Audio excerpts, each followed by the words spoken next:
but watercress and Stilton soup. And I'm going to show you and break every rules of how to make a soup. Now in here I've got some chicken stock or vegetable stock, whichever really you want to use. It's entirely up to you, but we're going to break every rule in making this soup.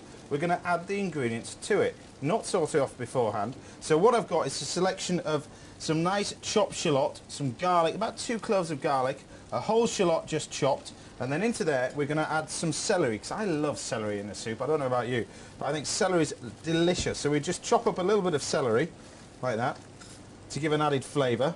Now I'm not going to put anything like carrots into there, because I want it to stay nice and white. So we're going to add celery, the watercress, and potato, which we're going to add to thicken our soup. Just a potato here. Now the secret with this is, the smaller you cut the dice, the quicker the soup takes to cook. It's entirely up to you how big the pieces you want to put in there. So I'm going to chop these quite small, because I want this soup to actually cook quite quickly, in about sort of 5, maybe 6 minutes. So cut them up into small dice, like that. And we can cut those through, there we go, into nice small dice. Make sure all the sizes are quite even, because otherwise you'll end up with sort of raw bits of potato or uncooked bits of potato in your soup, and you don't want that really. So we'll finish off, we're going to use about 1 potato for this dish. It'll be ample enough to probably thicken about a pint of chicken stock or vegetable stock for our soup. So pop that into there, and then all it's a matter of doing is popping all your ingredients into the pan. So first thing is, pile it all in. There we go. Pop all your potato, your celery, everything in together, and bring it to sort of a rapid boil. You can actually boil this quite rapidly once we start adding our ingredients in, so it cooks nice and quick. There we go. And finally what we're going to pop in there is 2 more ingredients. We've got some Stilton here. Coulston Basset is best. Still lovely, creamy sort of texture to our Stilton. So just crumble it all in. Skin, a lot can go in there. Pop all that Stilton in there like that. So some double cream at this point, not single cream, because when we boil single cream, remember, it's going to split. So we're going to pop in some double cream into our soup like that. Now what we do is bring that to the boil and cook that. You'll need to cook that for about sort of 5, maybe 6 minutes. That gives us enough time to finish off our soup, which we just need to finish off this with, of course, watercress. Take this off to one side, like that.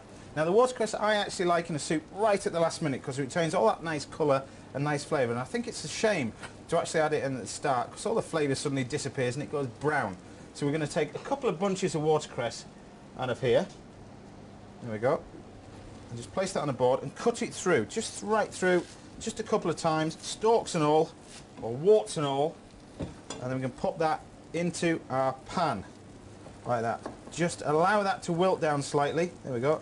Pop another lot in there. Now remember, that pan's got our potato, our stock, our cream, our cheese in there, our Stilton as well.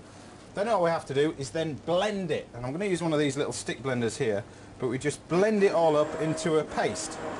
That's it. If you've got one of these like table blenders, just be very careful when you actually blend hot soup, because it creates a vacuum and it sprays all over. So if you are going to use one of those high blenders, make sure your soup is cold while you blend it, or you do it in smaller batches.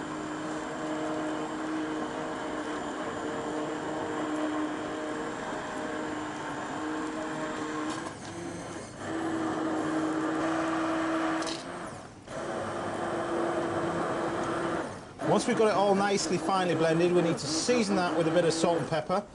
So once we get to that stage, just take our blender out of the way, our ladle, and then season this with some black pepper, like that, and some salt. Quite a bit of salt, I think soup quite needs, so a little bit of salt, like there, and then stir this around so you've got all those nice flavours in there. See that lovely colour and sort of texture, that lovely green there from the watercress? You don't get that if you add the watercress at the start. You need to retain all that lovely colour, so when you pop it in that bowl, look at that, suddenly hits you in the face, all that fantastic green colour.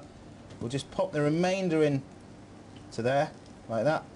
I actually like to finish off this soup with a little bit of creme fraiche, well, a good dollop really, of creme fraiche on the top, like that. Probably a little bit more. There we go. And then a touch of olive oil, sprinkle over the top like that. For me, watercress and Stilton soup, fabulous. So that's the soup finished.